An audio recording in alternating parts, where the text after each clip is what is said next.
बोलो विष्णु भगवान की जय। बोलो लक्ष्मी माता की जय। आज हम पुत्रदा एकादशी महात्म्य सुनेंगे।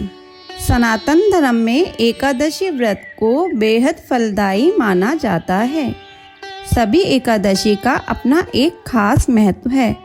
ऐसा माना जाता है कि इस दिन का व्रत रखने से जीवन में किसी चीज़ की कमी नहीं रहती है, साथ ही परिवार में खुशहाली आती है, साथ ही जीवन के विभिन्न कष्टों से मुक्ति मिलती है। धर्मराज युधिष्ठिर बोले कि हे भगवान, अब आप मुझे श्रावण माह के शुक्ल पक्ष की एकादशी की कथा सुनाइए। इस एकादशी का नाम तथा इसकी विधि क्या है, इसके बारे में बताइए। श्री मधुसूदन बोले कि हे राजन, अब आप शांति पूर्वक श्रावण माह के शुक्ल पक्ष की एकादशी की कथा सुनिए। इस कथा के श्रवण मात्र से ही वाजपेय का यज्ञ का फल मिलता है। द्वापर युग के प्रारंभ में महिष्मती नाम की नगरी में महिजित नाम का एक राजा पुत्रहीन था। वह सदैव चिंताग्रस्त रहता था। उसे वह राज्य दुखदायी प्रतीत होता था, क्योंकि पुत्र बिना इस लोक और परलोक दोनों में सुख नहीं है। राजा ने पुत्र की प्राप्ति के बहुत यत्न किए, परंतु वह निष्फल गए। जब वह राजा वृद्ध होने लगा तो उसकी चिंता भी बढ़ने लगी।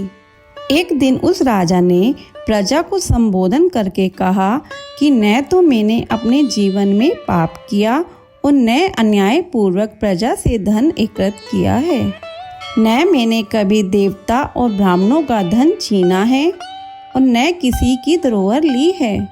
मैंने प्रजा को सदैव पुत्र की तरह पाला है। मैंने अपराधियों को पुत्र और बांधुओं की तरह दंड दिए हैं। मैंने कभी किसी से राग द्वेष नहीं किया, सबको समान माना है। इस प्रकार धर्मयुक्त राज्य करने पर भी मैं इस समय महादुख पा रहा हूँ।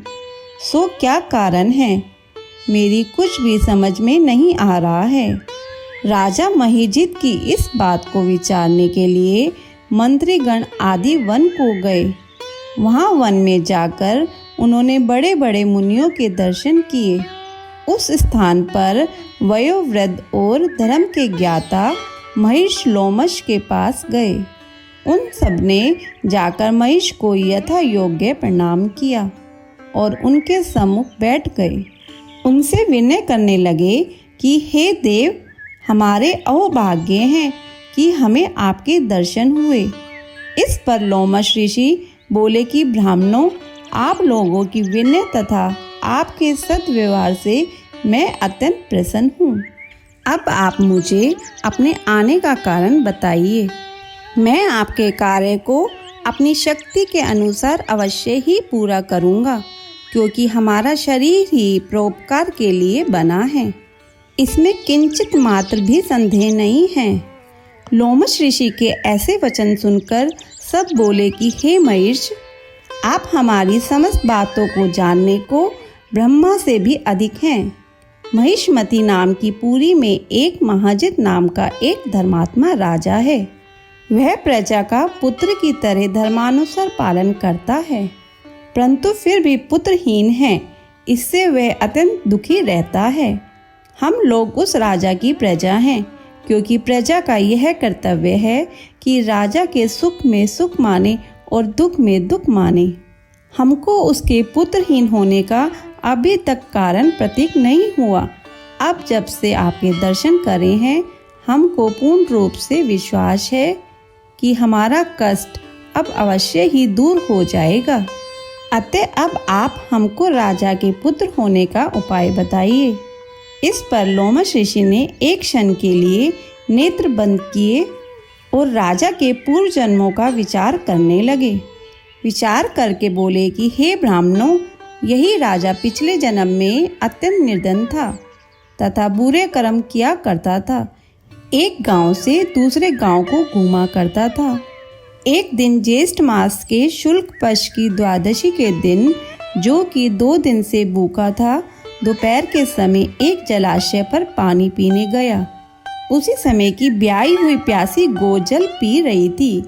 राजा ने उसको प्यासी ही हटा दिया और स्वयं जल पीने लगा। हे ब्राह्मणों, इसलिए राजा को यह दुख भोगने पड़ रहे हैं। एकादशी के दिन भूखा रहने से उसको राजा होना पड़ा और प्यासी गौ को हटाने से पुत्र के वियोग का दुख भोगना पड़ा।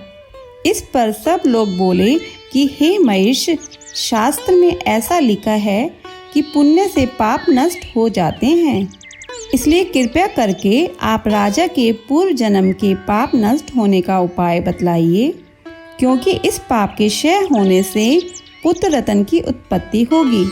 ब्राह्मणों के ऐसे वचनों को सुनकर लोमश ऋषि बोले कि हे ब्राह्मणों, यदि श्रावण माह की शुक्ल पक्ष की पुत्रदा एकादशी को तुम सब लोग व्रत करो और रात्रि को जागरण करो और उस व्रत का फल राजा को प्रदान कर दो, तो तुम्हारे राजा को पुत्र रत्न पैदा होगा। मंत्रियों सहित समस्त प्रजा महिष लोमश ऋषि के वाक्यों को सुनकर प्रसन्नता पूर्वक अपने नगर को वापस आई। उन सब लोगों ने श्रावण मास के शुक्ल पक्ष की पुत्रदा एकादशी को लोमश ऋषि की आज्ञा अनुसार विधि पूर्वक व्रत किया और द्वादशी को उसका फल राजा को दिया। उस पुण्य के प्रभाव से रानी ने गर्भ धारण किया और 9 महीने पश्चात उसके एक अत्यंत तेजस्वी पुत्र रत्न उत्पन्न हुआ। हे राजन, इसलिए एकादशी का नाम पुत्रदा पड़ा। जो मनुष्य पुत्र रत्न को प्राप्त करना चाहते हैं, उन्हें इस एकादशी का विधि पूर्वक व्रत करना चाहिए। इस व्रत के प्रभाव से इस लोक में सुख और परलोक में स्वर्ग मिलता है। बोलो विष्णु भगवान की जय।